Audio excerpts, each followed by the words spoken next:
ప్రభునందు ప్రియ దేవుని బిడ్డలారా, ప్రభు పేట వందనాలు తెలియచేస్తున్నాను. దేవుడిచ్చిన గొప్ప కృపను బట్టి ఆయనకు వందనాలు చెల్లిస్తున్నాను.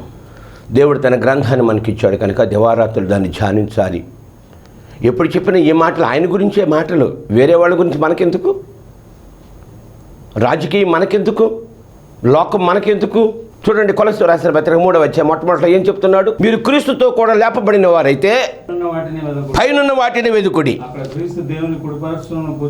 చాలు, యేసయ్య అక్కడ ఉన్నాడు. ఆయన గురించి చెప్పాలయ్యా, ఆయన గురించి చెప్పాలా? ఎవరి గురించి ఎందుకు మనకి? ఏ దేవుడు నీ కోసం లోకానికి వచ్చాడో, నీ జీవితాన్ని బాగు చేయటానికి, నిన్ను పరలోకం తీసుకుపోవడానికి ఏ దేవుడైతే ప్రాణం ఇచ్చి నీ పాపాన్ని పరిహారం చేశాడో ఆయన గురించి చెప్పు. మీరు యెరూషలేము నుంచి వెళ్ళకండి, యెరూషలేములోనే ఉండండి. పరిశుద్ధాత్మ మీ మీదకి వస్తుంది. అప్పుడు యోదయ, సమరయ జిల్లాలు, భూదిగంతాల వరకు వెళ్ళిపోతారు. మీరు శక్తి ఉన్నదెదరు. నువ్వు శక్తి లేకపోతే నువ్వేం చేయగలవు? శక్తితో కాదు, బలముతో కాదు, దేవుని ఆత్మశక్తి నీకు కావాలంటే. గొడ్డలు తీసుకెళ్ళాడు నరకడానికి, గొడ్డలు ఊడిపోయింది, ఉట్టికర్రతో కొడుతున్నాడు. ఉట్టికర్రతోటి, గొడ్డ లేకుండా ఉట్టికర్రతో ఏం కొడతావురా నాయన? గొడ్డలంటే దేవుడు, గండ్ర గొడ్డలు ఆయన. కర్ర అంటే మనిషి, గొడ్డలంటే దేవుడు. ఎప్పుడు దేవుడు నీలో ఉంటాడో అప్పుడు చెట్లైన మనుషులు నరకగలుగుతావు, దేవుని వైపు ఆకర్షించగలుగుతావయ్యా. శక్తి లేకుండా మనం ఏం చేయలేవు. ప్రార్థన చెయ్యి. యేసయ్య ప్రార్థించాడు, పరిశుద్ధాత్మ ఆయన మీదకి వచ్చింది. యేసయ్య ప్రార్థించాడు, ఆయన ముఖరూపం మారిపోయింది. యేసయ్య ప్రార్థించాడు, దేవుని దూత వచ్చి బలపరిచింది. భక్తులంతా ప్రార్థించి లోకాన్ని జయించారయ్యా. నువ్వు క్రీస్తుతో కూడా లేపబడిన వాడవైతే పైనున్న వాటినే. మీకు తెలుసు, ఆయన తమిళనాడు చీఫ్ మినిస్టర్ గారు, కరుణానిధి గారు, గ్రేట్ పోయిట్, రైటరు, డైరెక్టర్, ఒకటి కదా ఆయన. గొప్ప రాజకీయ శాస్త్రజ్ఞుడు ఆయన. ఎవరండి ఆయన? కరుణానిధి, కరుణకే నిధి, కరుణానిధి. ఆయన అడిగాడు ఒక ఆయన, గురుగారు రాజకీయం ఎక్కడ నేర్చుకోవాలంటే ఎక్కడికి వెళ్ళాలి సార్, ఎక్కడ చెప్తారు రాజకీయం అని అడిగాడట. చూడండి ఎంత మహాజ్ఞానం, ఎంత చదివాడో లోకాన్ని. తమిళనాడు అంటే చాలా గొప్ప స్టేట్ అది. వాళ్ళు మామూలు వాళ్ళు కాదు. వాళ్ళు ఒక కార్యం తలపెట్టారంటే దాన్ని సాధించకుండా ఉండలేరు. అంత గొప్ప శక్తి కలిగిన వాళ్ళు. మీకు తెలుసో తెలియదు, ఢిల్లీలో తిహార్ జైలు ఉంటుంది. తిహార్ జైల్లో పోలీసులు అందరూ తమిళ పోళ్లే. పంజాబ్ పోలీసులు ఉంటారు, ఢిల్లీ పోలీసులు ఉంటారు, కానీ వాళ్ళకి చేత కాదట. తమిళ్ అంత తెలివైన వాళ్ళు, అంత జ్ఞానమైన వాళ్ళు. కరుణానిధిని అడిగారు, ఏమంటే రాజకీయం ఎక్కడ నేర్పారంటే, ఏం చెప్పాలి ఆయన? ఒక రాజకీయవేత్తగా, ఒక రాజకీయ శాస్త్రజ్ఞుడిగా, ఒక రాజకీయ పరిశుద్ధుడిగా ఆయన మహాజ్ఞాని ఏం చెప్పాడంటే, పక్కన చర్చి ఒకటో, చర్చిలోకి వెళ్ళమన్నాడట. చర్చిలోకి ఏంటంటే నేను అడిగింది ఏంటో చెప్పింది ఇది. చర్చిలో రాజకీయం ఎక్కువ ఉంటుందరా నాయన, చర్చిలో ఉన్నంత రాజకీయం మనకి ఎక్కడ ఉండదు. ఏం చెప్పాడండి? నీకు ఎలా ఉందో కానీ రాజకీయం ఎక్కడ ఉంటుంది అంటే చర్చిలో. ఎవరిని తొక్కాలి, ఎవరిని ఎక్కాలి, ఎవరి దగ్గరికి వెళ్ళాలి, ఎవరిని కింద పడేయాలి, ఎవరిని పైకి తీసుకురా. ఒక ఆయన రాశాడు, చర్చిలో సైతానని. చర్చిలోనే ఉంటుంది, పక్కనే ఉంటుంది. ఇద్దరు పడుకో అంటారు, అంతే పడుకో, నిద్రపో, వాక్యం వెళ్ళొద్దు, చీరు పడుకో. జాగ్రత్త. దేవుని శక్తి లేకుండా, ప్రార్థనా జీవితం లేకుండా, దేవుని గ్రంథం తెలియకుండా మందిరంలో నాటకాలు చేస్తున్నావు, మందిరంలో రాజకీయం చేస్తావు. బయట చేయి నీ రాజకీయం. కనుక నా ప్రియ సహోదరి సహోదరులారా, చర్చలు నా తండ్రి ఇంటిని వ్యాపారపు టిల్లుగా మార్చాడు, కొట్టాడండి యేసయ్య. ఆయన రావడం యెరూషలేము ప్రవేశించిన దేవాలయానికి వెళ్ళాడంతే. నా తండ్రి ఇంటిని, ఈ ప్రార్థనా మందిరాన్ని మీరు దొంగల గుహగా చేసేసారన్నాడంతే. నా ప్రియ సహోదరి సహోదరి, ప్రభు వచ్చే రోజుల్లో ఉన్నావు. ఆయన మధ్యాకాశానికి రాబోతున్నాడు, మేఘాలు పంపిస్తాడు. ఆ మేఘాలను వెక్కాలి, ఆయన ముందు నిలబడాలి. ఈ రాజకీయం నీకెందుకు? అపోస్తల కార్య గ్రంథంలో ఆదిమ సంఘములో ఎన్నో గొడవలు, ప్రారంభంలోనే ఆదుల అంశపాదు. అటువంటి పరిస్థితుల్లో వాళ్ళు ఏం చెప్పారో ఇక్కడ మనం చూడాలి. అపోస్తల కార్య గ్రంథంలో 6వ అధ్యాయంలో మొట్టమొదటి చదివిన కొన్ని మాటలు. ఆ దినములలో శిష్యుల సంఖ్య విస్తరించుతున్నప్పుడు అనుదిన పరిచర్యలో తమలోని విధవరాండ్రందరూ చిన్నచూపులు చూచిరని. విధవరాండ్రు చిన్నచూపులు చూస్తున్నారు, వాళ్ళకి సహాయం చేయడం లేదు, వాళ్ళని అందించడం. మీకు నచ్చిన వాళ్ళకి ఇస్తారండి, నచ్చిన వాళ్ళకి ఇవ్వరండి అంతే. సంఘంలో డబ్బున్న వాళ్ళకి పట్టం కడతా, అయ్యా మీరు పైన కూర్చోండి, ఓ మీ సింహాసనం మీద కూర్చోండి, ఇక ఆళ్ళ చర్చలు కూడా ఇచ్చేస్తా, పులిపెట్టి ఎక్కించేస్తారు అంతే. విశ్వాసం మాత్రం ఎక్కకూడదట. చూడండి ఎంత గొప్ప ఘోరం అది. ఏ విశ్వాసం అయితే వాడిని పోషిస్తున్నాడో, వాడికి డబ్బులు ఇచ్చి, కానుకలు ఇచ్చి, ప్రథమ ఫలాలు ఇస్తే దశమ భాగాలు ఇచ్చి పోషిస్తున్నాడో వాడే పులిపెట్టి ఎక్కకూడదట. ఎవడో రాజకీయ నాయకుడు డబ్బులు ఆడు మీరు ఎక్కడ పర్వాలేదు. ఇది రాజకీయం కాకపోతే ఏంది ఇది? ఆ రోజుల్లో విధవరాన్ని చిన్నచూపు చూచారని గొడవలు వచ్చేసాట. అప్పుడు 12 మంది అపోస్తలులు శిష్య సమూహమును పిలిచి, మేము దేవుని వాక్యమును బోధించడం మాని ఆహారం పంచిపెట్టడం యుక్తము కాదు. కాబట్టి సహోదరులారా,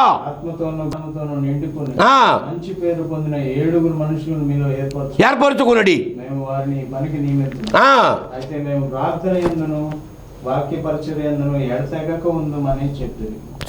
మా పని ఏంటి అయితే మేము ప్రార్థన యందును వాక్య పరిచర్య యందును. ఇది కథ. పాస్టర్కి ఎందుకండి? ఆ వంటల సంగతి పాస్టర్కి ఎందుకండి? టెంటల సంగతి పాస్టర్కి ఎందుకండి? కూరగాయలు విశ్వాసం చెప్తే తేడండి, సంఘ పెద్దకి చెప్తే తేడండి. ఈ పాస్టర్కి అనుమానం ఆడు కొట్టేస్తాడేమో, ఎందుకు ఈడు దొంగ కాబట్టి ఆడు దొంగ అనుకుంటాడు. అది పచ్చగా ఉంటుంది అంతే. పచ్చకామైన వాడు పచ్చగా ఉంటుందండి. ఆ యోధ యోధ డబ్బు దొంగలించి కొట్టేస్తాడట. ఏందమ్మా ఎందుకు ఇంత విలువైంది అత్తలు ఎందుకు పాడు చేసావు? పేదలకు మాకు ఇస్తే మేము పేదలకు ఇస్తాం కదా, మేమే పేదలం కదా. ఎంత విచారం అండి సేవకులు చెప్తున్న మాటలు. సేవకులు కారులు తిరుగుతున్నారు, బంగళాలు తిరుగుతున్నారు, వీళ్ళు పేదలట. దేవుని వాక్యాన్ని వక్రీకరిస్తున్నారండి.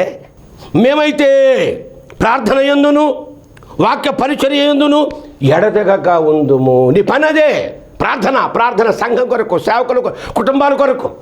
నీ సంఘంలో ఎంతమంది నీకు తెలియదు. ఈ మధ్యన మా మరదలు ఒక పోస్ట్ పెట్టింది, రాజకుమార్ గారు అక్కడ ఉంటారు ఆయన చెప్తున్నాడు, సంతలోకి వెళ్తున్నారట మనుషులు కొనుక్కోవడానికి. అలాగే గుడులు కూడా సంతలోకి వెళ్ళినట్టు వెళ్తున్నారు అంతే. వచ్చేవాడు ఎవడో తెలియదు, పోయేవాడు ఎవడో తెలియదు. 1000 మంది సంఘంకి వస్తున్నారు మాకు అంటాడు. ఆ 1000 మంది ఎవడో తెలిసి ఈయన తెలిసి అందరికీ, ఈయనకి మాత్రం ఎవడో తెలియదు. యేసయ్య అంటాడు, నా గొర్రెలు నా స్వరము వినును, నా గొర్రెల పేరు నాకు తెలుస్తాయి అన్నాడు. ఏం మాట చెప్పాడండి యేసయ్య? ఏ గొర్రె పేరు? నల్ల గొర్రె, ఎర్ర గొర్రె, రకరకాల గొర్రెలకు పెడతారండి కాపర్లో. ఏ గొర్రె వస్తుందో, ఏ గొర్రె పోతుందో కాపరికి తెలియదు. నా ప్రియ సహోదరుడు, మేమైతే ప్రార్థన యందును వాక్య పరిచర్య యందును ఎడతెగక. అపోస్తల కార్య గ్రంథములో 20వ అధ్యాయములో 28 చదవండి. దేవుడు తన స్వరక్తం ఇచ్చి సంపాదించిన సంఘమును కాయుటకు పరిశుద్ధాత్ముడు దేని యందు మిమ్మల్ని అధ్యక్షునిగా ఉంచెను, ఆ యావత్ మందను గురించి జాగ్రత్త. ఏ మంద నీకు అప్పగించాడో, ఏ మందకి కాపరిగా పెట్టాడో ఆ యావత్ మంద ఎవరిదంటే యేసయ్య రక్తం పెట్టి కొన్నాడు దాన్ని. తన ప్రాణం పెట్టాడు సంఘం కోసం. అది కళంకమైనను మడతైనను మచ్చైనను లేకుండా పవిత్రంగా ఉండాలని ప్రాణం పెట్టాడు, కొనుక్కున్నాడు. సంపాదించిన సంఘం నీ చేతులు పెట్టాడయ్యా. దాన్ని ఏ విధంగా కాస్తున్నావు ఒకసారి చూసుకో. మత్తయి సువార్త 28వ అధ్యాయంలో 16 చదవండి. 11 శిష్యులు యేసు తనకు నిర్ణయించిన గలిలయలో కొండకు వెళ్ళిరి. వారు ఆయనను చూచి ఆయనకు మొక్కిరి గాని కొందరు సందేహించిరి. వారి యొద్దకు వచ్చి పరలోకమందును భూమి మీదను సర్వాధికారం ఇవ్వబడి ఉన్నది. యేసయ్య అన్నాడు, ఈ పరలోకములో ఈ భూమండలంలో అధికారము నాదే.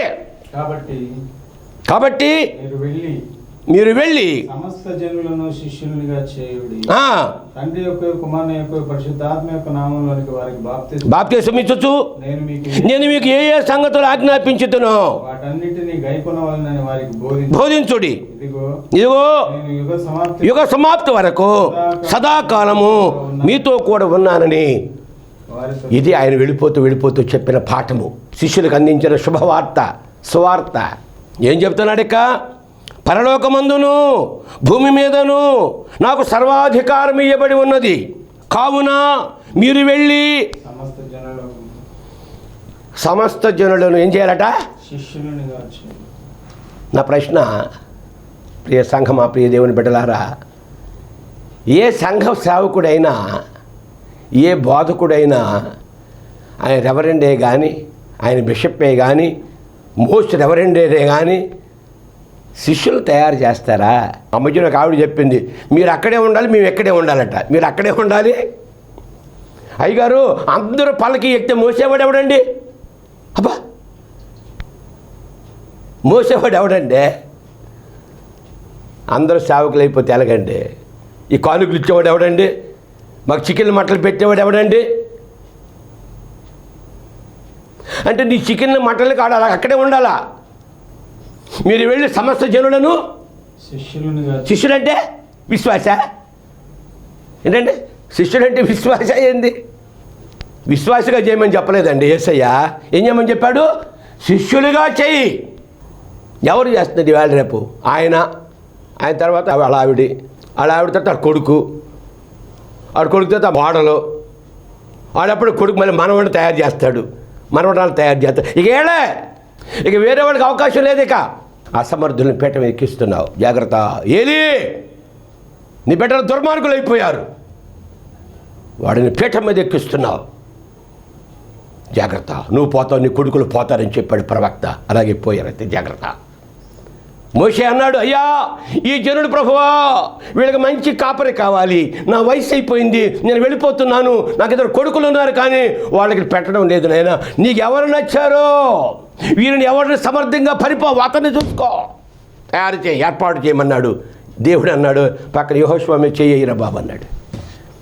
మోషే తర్వాత యెహోషువ నాయకుడైపోయాడు. అబ్బా, మోషే అన్నాడు, అల్పకాలము పాపభోగము అనుభవించడం నాకెందుకమ్మా ఈ రాజ్యము? ఫరో కుమార్తె చెబుతున్నాడు, మోషే మరి పిచ్చోడా, ఆ మట్టి వాళ్ళతో ఎందుకు వెళ్తావురా, ఆ కూలోళ్ళతో ఎందుకు వెళ్తావరా, ఆ మట్టి పిసుకునే వాళ్ళతో ఎందుకు వెళ్తావరా, నీకు సింహాసనం సిద్ధంగా ఉందరా, రాజకుమార్తె సిద్ధంగా ఉందరా మోషే. అమ్మా, అల్పకాలము పాపభోగము అనుభవించుట కంటే దేవుని ప్రజలతో క్రీస్తు నింద అనుభవించడం మేలని ఫరో కుమారుని యొక్క ఒప్పుకోపోయాడు అంతే. ఏలయనగా అతను ప్రతిఫలముగా కలుగు దృష్టి ఉంచాడు అని చెప్పాడు. కనుక ఏం చేస్తున్నావు? ప్రభు అన్నాడు, మీరు వెళ్ళి సమస్త జనులు నా శిష్యులుగా చేయండి. ఆయన శిష్యులుగా చేశాడు. ఆయన రండి, వెళ్ళిపోద్దు, రోడ్డు మీద ఉన్నారు వీళ్ళంతా, శిష్యులంతా రండి, మిమ్మల్ని మనుషులు పట్టు జాలరగా చేస్తారు. మీరు చేపలు పడుతున్నారా? చేపలు పడితే మీకేమొస్తుందిరా?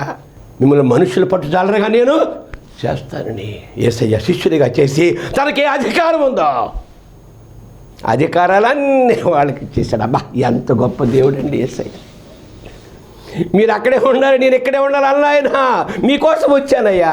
చెట్లు ఆ పళ్ళు తినవండి. ఫలోపకాయ వహంతి నజః పరోపకారాయ చరంతి గావః పరోపకారార్థం మిదం శరీరం. చెట్లు తమ పళ్ళు తినవు, నదులు నీళ్లు తాగవు, ఆవు పాలు తాగదు, ప్రజల కోసమే. మనిషి ఒకడే స్వార్థపరుడు, అంత వాడికే కావాలి, వేరేవాడు రాకూడదు అక్కడికి. మీరు చూడండి, పెద్ద పెద్ద సేవకులు అంతా వాళ్ళే ఎక్కడ ఉంటారు, వేరేవాడు కనపడరు అక్కడ. నా ప్రియ సహోదరి సహోదరులారా, ఇక్కడ రాసుకున్నాడు ఒక మాట, దేవుని నమ్ముకొని ఎన్నేళ్ళు గడిచినా శిష్యులుగా మారకుండా విశ్వాసులుగానే మిగిలిపోతే ఆత్మీయంగా బలహీనులైపోతారు. అబ్బాయి, ఈ అనుభవం నీకు ఇచ్చాడు. ఈ మధ్యన పాలకొండలో ఒక సాక్ష్యం చెప్పడానికి వచ్చాడు ఒక పుట్టి ఆయన. చెప్పాడు, రోజుకు 10,000, 2 రోజులకు 25,000 ఆయనకి. 4 మాటలు, 3 మొక్కలు, 3 జోకులు చేశాడు, 25,000. సంఘంలో గొప్ప సాక్ష్యాలు, ఆ సాక్ష్యాలు బయటకు చెప్పనివ్వరు. ఈ సేవకులు సంఘంలో ఉన్న గొప్ప గొప్ప సాక్ష్యాలు చెప్పనివ్వరు బయటికి, వాళ్ళు ఉపయోగించరు వాళ్ళని. ఏంటంటే వాళ్ళని చూడడానికి వస్తారన్నయ్య, కలెక్షన్ ఎక్కువ ఉంటాయి అన్నయ్య, వాడికి సగం వీడికి సగం. ఇది వ్యాపారం. నిజమైన సాక్ష్యాలు ప్రజలకు అక్కర్లేదు, సంఘంలో సాక్ష్యాలు ప్రజలకు అక్కర్లేదు. నా ప్రియ సహోదరి సహోదరులారా, ఉదయకాల సమయం ప్రభు అంటున్నాడు, దేవుని నమ్ముకుని ఎన్నాళ్ళు గడిచినా శిష్యులుగా మారకుండా విశ్వాసులుగానే మిగిలిపోతే ఆత్మీయంగా బలహీనమైపోతారు. కావున పాలు త్రాగే వయస్సులో పాలు త్రాగాలి, అన్నప్రాసన చేసిన తరువాత అన్నము తినాలి, పళ్ళు వచ్చాక బలమైన ఆహారం తినాలి, లేదంటే శారీరకంగా బలహీనమైపోతారు. పళ్ళు ఎందుకు ఇచ్చారండి? అసలు పళ్ళు ఎందుకు? పాలు తాగేవాడికి పాలు తాగే వయసులో పాలు తాగాలి. శరీరం పెరిగిన తర్వాత పోషించాలంటే బలమైన ఆహారం కావాలి, లేకపోతే శరీరం పడి. అందుకే ఈ మాంసాన్ని నలగొట్టడానికి మిక్సీ ఇచ్చాడు, నోట్లో మిక్సీ, పళ్ళ మిక్సీ. మిక్సీలో పళ్ళు ఉంటాయండి, ఇనపళ్ళు, మనిషికి పళ్ళు పెట్టాడు, దంతాలు, అవి నవలడానికి ఇచ్చాడు అంతే. తద్వారా శక్తి శరీరానికి వస్తుంది. అలాగే ఆత్మకు ఆహారం కావాలి. అది ఇక్కడ. కానీ ఎన్నాడు నుంచి మా ఊర్లో ఒక అతను గాంధీ కుర్రాడు, వాడు మా చిన్నప్పుడు కాజాలు వేస్తున్నాడు, బట్టలకి కాజాలు, గుండీలు కాజాలు అంటారు కదా. కొన్నాళ్ళు అయిపో 10 సంవత్సరాలు అయిపోతే మళ్ళీ వెళ్తే మళ్ళీ కాజాలు కొడుతున్నాడు అది పెళ్ళి అయిపోయింది పిల్లలు. ఎర్ర గాంధీ ఈ కాజాలు కొడతాడు, అప్పుడు కుట్టేవాడు కదా, మరి టైలర్ ఎందుకు అవ్వలేదు అంటే, అన్నయ్య ఈ టైలర్ నా కొడుకులు ఉన్నారే వీళ్ళు ఎప్పుడు కటింగ్ నేర్పరన్నా, ఎప్పుడు కాజాలు గుండీలే, నేను బతకొద్దన్నా, కటింగ్ నేర్పరు, ఎందుకు మా పక్కన కొట్టాడతాడని. ఒక విశ్వాస సేవకుడు అయిపోతే అమ్మో మా పక్కనే పెడతాడేమో. నువ్వు అలాగే ఉండాలిరా బాబు, నువ్వు పాటలే పాడాలంతే, నువ్వు ఆరాధన చేయాలంతే, అయ్యగారు ఇది బాగా చేయాలా. ఏ విశ్వాసకి సేవ విశ్వాసం తయారు చేయొద్దా, సేవకులు తయారు చేయొద్దా? కొన్ని సంఘాల్లో సండే స్కూల్ ఉండవు, వాళ్ళే పాటలు వాళ్ళే మాటలు అంతా వాళ్ళే, డ్రామా అంతా సినిమా అంతా వాళ్ళే, ఇక టెక్నీషియన్ అక్కర్లా. ఎంత విచారం. ఆదివారపు బడి సంఘానికి నారుమడి అన్నాడు ఒక ఆయన. ఆదివారపు బడి సండే స్కూలు సంఘానికి నారుమడి. నారు ఎక్కడ దొరుకుతుంది సంఘానికి? నేటి బాలలే రేపటి పౌరులు కనుక ఇక్కడ చూస్తే శిష్యులుగా చేయడానికి సేవకులు ఇష్టపడటం లేదు. ఇది నా ప్రశ్న. మత్తయి సువార్త 9వ అధ్యాయంలో 35 చదవండి. యేసు ఏం చెప్తున్నాడు? యేసు వారి సమాజ మందిరంలో బోధించుచు, రాజ్య సువార్త ప్రకటించుచు, ప్రతి విధమైన రోగమును ప్రతి విధమైన వ్యాధిని స్వస్థపరచు సమస్త పట్టణముల యందును గ్రామముల యందును సంచారం. ఆయన తిరుగుతూ సేవ చేసుకుంటూ పోతున్నాడు. ఆయన యేసయ్య ఒక పక్క శిష్యులు తయారు చేస్తున్నాడు, శిష్యులు తిప్పుతున్నాడు, ఆయన వెళుతున్నాడు. సమూహమును చూచి వారు కాపరి లేని గొర్రెల వలె ఉన్నారని విని, కోత ఎంతో విస్తారముగా ఉన్నది, పనివారు కొద్దిగా ఉన్నారు కనుక కోత వారిని పనివారిని పంపమని కోరుకుని యజమానుని వేడుకో. కోత ఎంత విస్తారముగా ఉంది, కోసేవారు తక్కువగా ఉన్నారు. ఈరోజు పెద్ద పెద్ద సేవకులు పెద్ద పెద్ద పట్టణాలు ఆక్రమించుకుంటున్నారు, కోట్లు డబ్బు పెట్టి కొంటున్నారు, స్థలాలు మందిరాలు కడుతున్నారు, సేవకులు లేడు అక్కడ. నేను చెప్పడం కాదు, ఎంతోమంది సేవకులు చెప్తున్నాను. నేనంత ప్రజల డబ్బు ప్రజల కోసం కొంటున్నారు, ప్రజల పేరు మీద కొంటున్నారు, కానీ సేవకులను పెట్టరు. వాళ్ళే టీవీలు పెట్టడం, అక్కడికి మాట్లాడటం ఎంతవరకు న్యాయం అని అడుగుతున్నారు ప్రజలు. నేను అడగడం కాదు. నా ప్రియస్తో కోత ఎంత విస్తారముగా ఉంది, కోసేవారు కొద్దిగా ఉన్నారు కనుక తన కోతకు పనివారిని పంపమని కోత యజమానిని వేడుకునడని తన శిష్యులతో చెప్పాడు. తర్వాత ఆయన తన 12 శిష్యులను పిలిచి అపవిత్రాత్మను వెళ్ళగొట్టుటకు ప్రతి విధమైన రోగమును వ్యాధిని స్వస్థపరచుటకును అధికారం. ఇక్కడ అధికారం ఎవరు? ఇక్కడ నువ్వు అక్కడే కూర్చోవా, నువ్వు మాకు చెప్తావా? ఒక చర్చిలో సేవకులు బూట్లు వేసుకుంటారు, చెప్పులు వేసుకుంటారు, సేవకులు రాళ్ళు కూడా. ఒక మీటింగ్ చూస్తున్నా, అక్కడ సేవకుడు షూయే వేసుకుంటాడు అంతే, పులిపేట మీద. ఇది పరిశుద్ధ మందిరం అంటారు, దేవుని ఇల్లు అంటాడు, ఇంట్లోకి చెప్పులు వేసుకెళ్తారండి. చదివేస్తే ఉన్న మధ్య పోయి కాకరకాయ అంటున్నాడట. అమ్మా కాకరకాయ అంటున్నాడా? కాన్వెంట్లు వేస్తే కేకరకాయ అన్నాడట. మోషే ఇది పరిశుద్ధ స్థలం, చెప్పులు తీరా. యెహోషువ ఇది పరిశుద్ధ స్థలం, చెప్పులు తీ. యోహాను చెప్పులు తీ. మీ ఇంట్లోకి చెప్పులు వేస్తే ఊరుకుంటావటండి? నువ్వు ఎంతకాలం ఉంటావు? నువ్వు పోయిన తర్వాత మందిరం మూసేయడమేనా? శిష్యులు తయారు చేయవా? వారి సేవకులుగా చేయవా? ఎప్పుడు నువ్వు, నీ పెళ్ళము, నీ కొడుకు, నీ మనవడు, నీ మనవరాలు ఇదే పాడైపోతారు. జాగ్రత్త, దేవుడు మాట్లాడుతున్నాడు. ఆయన 12 శిష్యులను పిలిచి అపవిత్ర ఆత్మలు వెళ్ళగొట్టుటకు ప్రతి విధమైన రోగమును ప్రతి వ్యాధులు స్వస్థపరచుటకును వారికి అధికారం ఇచ్చారు. తర్వాత 12 మంది శిష్యుల పేర్లు ఏమనగా పేతురు, సీమోను, అతని సహోదరుడు అంద్రెయ, యాకోబు, యోహాను, ఫిలిప్పు, బర్తలోమై, తోమా, మత్తయి, యాకోబు, లెబ్బయి, సీమోను. 12 మంది శిష్యులు ఏర్పాటు చేసుకున్న తర్వాత పంపుచు మన వాళ్ళు పంపరండి ఎక్కడికి. పంపితో డబ్బులు తేడేమో. 5-6 సంఘాలు ఉంటాయి. పాలకొండలో ఒక అబ్బాయిని అడిగా, బైబిల్ మిస్టర్ అబ్బాయి, పేరు గుర్తులేదు. ఏందిరా బాబు సేవ అని అడిగా. అన్నయ్య పొద్దున్న 6 గంటలకు బయలుదేరుతాను అన్నయ్య, రాత్రి 10 గంటలకు వస్తానన్నయ్య. ఎన్ని సంఘాలు తమ్ముడు? ఒక 10-15 సంఘాలు చూడాలన్నయ్య. ఒక సంఘం నేను వెళ్తా 10 నిమిషాలు, పావు గంట. ఒక సంఘం మా ఆవిడ వెళ్తుంది, అక్కడ పావు గంట, ఎక్కడో పావు గంట. పాలకొండ నుంచి బొబ్బిలి వరకు వెళ్తానన్నయ్య.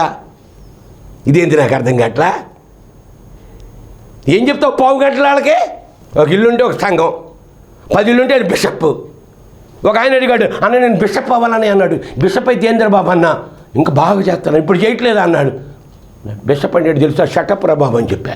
బిషప్ అంటే షటప్, బయటికి వెళ్ళడం, సంచేసుకు వెళ్ళడం లేదేక, ఇంట్లో కూర్చోవాలంతే బిషప్ అంటే. ఇలాగ సేవ వ్యాపారం చేసేసి బ్రతుకు తిరుగుగా మార్చేసి, మా నాన్న 70 సంవత్సరాలు ప్రార్థించే సేవ చేశాడు, ప్రభు మీద ఆధారపడి. 10 ఎకరాల పొలం విడిచిపెట్టేశాడు, ఇల్లు దేవుని మందిరానికి ఇచ్చేసాడు. 70 సంవత్సరాలు దేవుని మీద ఆధారపడి 10 మంది కుటుంబాన్ని పోషించుకుంటా సేవ చేసుకుంటా అనేక ఆత్మలు, అనేక ప్రాంతాలు, జిల్లాలు, రాష్ట్రాలు తిరిగి మా నాన్న సేవ చేశాడండి, ఒక గొప్ప దైవజనుడిగా. నా ప్రియ సహోదరి సహోదరు, ఆయన వల్ల ఈరోజు మీ ముందు నిలబడ్డా. వారి ప్రార్థనలు, వారి త్యాగాలు, వారి దీక్షలు ఈరోజు మీ ముందు నిలబెట్టి మీతో మాట్లాడి దేవుడు గొప్ప కృప. నేనేమైపోయేవాడినో నాకే తెలియదు. అటువంటి నన్ను ప్రభు జన బిడ్డగా మరి వాడుతూ నేను ఏం చెల్లించి, నేను ఎంత, నా బ్రతుకు ఎంత, నా జీవితం ఎంత, అయినప్పటికీ దేవుని పని చేయాలి, మా నాన్నలాగా నేను ఉండాలి. మా నాన్న కాళ్ళు 2 సార్లు కడిగా, ఆయన నా తల మీద చేయేశాడు. ఆయన బిడ్డగా నేను సాగిపోతున్నాను. నశించిపోతున్న ఆత్మల పట్ల, సంఘాల పట్ల భారం కలిగి ప్రార్థన ప్రార్థన ప్రార్థన. యేసయ్య ఆ విధముగా శిష్యులు పిలిచి చెప్తున్నాడా, 12 మంది శిష్యులు ఏర్పడిన తర్వాత వారికి ఆజ్ఞాపించినది ఏమనగా, ప్రవేశించకూడదు కానీ నశించిన గొర్రెల యొద్దకే వెళ్ళమని చెప్పాడు. తర్వాత వెళ్ళుచు పరలోక రాజ్యం సమీపించమని ప్రకటించుడి, రోగులను స్వస్థపరచుడి, చనిపోయిన వారిని లేపుడి, కుష్ఠరోగులు శుద్ధులుగా చేయుడి, దెయ్యాలు వెళ్ళగొట్టుడి, ఉచితముగా పొంది గనుక. ఏంది డబ్బులు దశంభాగాలు తేవాలి. ఇప్పుడన్నీ స్కానర్లు కూడా పెట్టేశారట, పేటిఎం. డబ్బులు లేకపోయినా కొట్టేయచ్చు అంతే, కొడితే బట్టన్ నొక్కితే వచ్చి పడిపోతాయి డబ్బులు అంతే. వాడికి ఉందో లేదో తెలియదు అక్కర్లా, వాడు తిన్నదో తెలియదు అక్కర్లా, మాది మాత్రం మాకు ఇచ్చేయాలా. నా ప్రియ సహోదరి సేవకులారా, కళ్ళు తెరవండి, ప్రభు రాబోతున్నారు, మీరు ఉచితముగా పొందుతారు కనుక. తర్వాత బంగారమైనను, వెండైనను, రాగైనను, జాలినైనను, 2 అంగీలైనను, చెప్పులనైనను, చేతికర్ర అయినను. ఆ రోజులండి అవి, ఈ రోజులు కాదండి. ఈరోజు కారు ఉండాలా, ఎక్కడ కారు తీయాలి ఒకడు, అప్పుడు ఎక్కాలా, ఈ 10 మంది ఉండాలా, బౌన్సర్లు. ఒక ఆయన ఫోన్ చేశాడు, ఏందన్నయ్య ఎక్కడ వస్తామంటే, నా ఇక్కడ ఒక చిన్న ఇల్లు చూడండి సార్, విశ్వాస గృహంలో ఉంటాయి, లేదా నేను హోటల్లో ఏసీ గది నాకు ఎందుకురా బాబా. ప్రభు చెప్పిన సేవ ఈ సేవ అండి, ఇది సేవ. తర్వాత మరియు మీరు ఏ పట్టణంలోనైనా గ్రామంలోనైనా ప్రవేశించినప్పుడు అందులో ఎవడు యోగ్యుడో విచారించి అక్కడ నుండి వెళ్ళే వరకు అతని ఇంటనే బస ఆ ఇంటిలో ప్రవేశించు ఇంటి వారికి శుభమని చెప్పుడి. ఇల్లు యోగ్యమైనదైతే మీ సమాధానం దాని మీదకి వచ్చు, అది అయోగ్యమైనదైతే మీ సమాధానం మీకు తిరిగి వచ్చును. ఎవడైనా మిమ్మల్ని చేర్చుకొనక మీ మాటలు వినకుండా ఎడలా ఆ ఇంటినైనను ఆ పట్టణమైనను మీ పాద ధూళి దులిపివేయు. విమర్శ దినమందు ఆ పట్టణపు గతి కంటే సొదొమ గొమొర్రా ప్రదేశముల గతి ఓర్వదగినదై ఉండునని నిశ్చయముగా. తర్వాత ఇదిగో తోడేళ్ల మధ్యకు గొర్రెలను పంపినట్లు నేను మిమ్మల్ని పంపుతున్నాను కనుక పాముల వల్ల వివేకులై పావురం వల్ల నిష్కపటులై ఉండుడి. మనుషులను గూర్చి జాగ్రత్త పడుడి. వారు మిమ్మల్ని మహాసభలకు అప్పగించి సమాజ మందిరంలో మిమ్మల్ని కొరడాలతో కొట్టింతురు. అన్ని జనులకు సాక్షార్థమే నా నిమిత్తం మీరు అధిపతుల యొద్దకు రాజుల యొద్దకు తేబడుతుంది. వారు మిమ్మల్ని అప్పగించినప్పుడు ఎలాగో మాట్లాడదుము, ఏమి మాట చెప్పుదుము అని చింతించకుడి. మీరేమి చెప్పవలనో అది ఆ గడియలోనే మీకు అనుగ్రహింతును. మీ తండ్రి ఆత్మ మీలో ఉండి మాట్లాడుతున్నాడే గాని మాట్లాడువారు మీరు కాదు. సహోదరుడు తండ్రి కుమారుని అప్పగించెదరు, పిల్లల తల్లిదండ్రుల మీద లేచి చంపెదరు. నా నామం నిమిత్తము ద్వేషించబడుదురు. అంతవరకు సహించిన వాడు రక్షింపబడు. చాలు, అందవాడు రక్షించబడును. సహించిన వాడే. ఈరోజు యూనియన్లు పెట్టుకున్నారు, ఎందుకు భయం అయిపోయి కొట్టేస్తాడేమో, తిట్టేస్తాడేమో. రిక్షావాడికి యూనియన్ ఉంటుందండి, ఎంప్లాయీస్కి యూనియన్ ఉంటుందండి, సేవకుల యూనియన్ ఎందుకండి? అలాగంటే అన్నయ్య కోపరా బాబు అంటారండి. నా ప్రియ సహోదరులారా, ఈ మధ్యకాల సమయంలో ప్రభువు చెప్పే, మీరు వెళ్ళి సమస్త జనులను నా శిష్యులుగా చేయండి. మోషే యెహోషువను తయారు చేశాడు, పౌలు తిమోతిని తయారు చేశాడు, అంద్రెయను యేసయ్య 12 శిష్యులు తయారు చేశాడు. కనుక ఓ సేవకులారా, నా బిడ్డలారా, ఏ సేవ నీకు అప్పగించాడు, ఏ సంఘం నీకు అప్పగించాడో వారిలో విశ్వాసులని, ప్రార్థనా పరులని ఆత్మపూర్ణులుగా చేసి నీ సేవలో సహకారులుగా వారిని వాడుకొని నీ సేవను విస్తరింపు చేసుకోవాల్సిందిగా ప్రభు పేట మనవి చేస్తున్నాను. కనుక వారు బలమైన ఆహారం వారికి పెట్టినప్పుడు వారి వయసు వచ్చిన వారే నీకు పని చేస్తారని జ్ఞాపకం చేస్తున్నాను. కనుక ప్రార్థించండి, సేవకులు తయారు చేయండి, సంఘాన్ని విస్తరింపు చేయండి. అట్టి భాగ్యం ప్రభు మనకు అనుగ్రహించునుగాక. మమ్మల్ని మిక్కిలిగా ప్రేమించిన మా పరలోకపు తండ్రి యేసయ్యానికి స్తోత్రాలు చెల్లిస్తున్నాను. ఆయన నువ్వు శిష్యులుగా చేయమన్నావు, కానీ మేము విశ్వాసులుగానే చేస్తున్నాం. శిష్యులుగా చేస్తామో వారు మాకు పోటీ, మాకంటే ఎక్కువ వాక్యం చెప్పేస్తారేమో, మాకంటే గొప్ప పేరు సంపాదిస్తారేమో. సంపాదిస్తే నీకే కదా పేరు. మా గురువు గారు అంటాడు కదా, మా దైవజనుడు అంటాడు కదా, అది నీకు విలువ కదా. నువ్వు ఎలా సేవకుడు అయ్యావు? కనికరించండి, కాపాడండి, జ్ఞానం తెచ్చి, తెలివి తెచ్చి, నీ ఆత్మ నింపుదల తెచ్చి, నువ్వు ఆత్మతో నింపి ప్రభువా మాట్లాడమని ప్రత్యేకంగా ప్రార్థిస్తున్నాను. సమస్త జనులు శిష్యులుగా చేయమన్న మాట మా జీవితంలో స్ఫూర్తిగా తీసుకుని అనేక నీ సేవకులుగా చేసే భాగ్యాన్ని ప్రసాదించమని, సేవకులు లేపమని, కోతంతో విస్తారముగా ఉన్న పరివారు కావాలని కోరుకోమన్నాం. యేసయ్య శక్తి కలిగిన నామను వేడుకొనుచున్నాను తండ్రి, ఆమేన్. మన ప్రభువును రక్షకుడు యేసుక్రీస్తు కృపయో, తండ్రి అయిన దేవుని ప్రేమ, పరిశుద్ధాత్మ సహవాసము నిరంతరం మీకు, మీ కుటుంబాలకు, మీ సంఘాలకు తోడుగా ఉండి అధికముగా వర్ధిల్ల చేయునుగాక. ఆమేన్.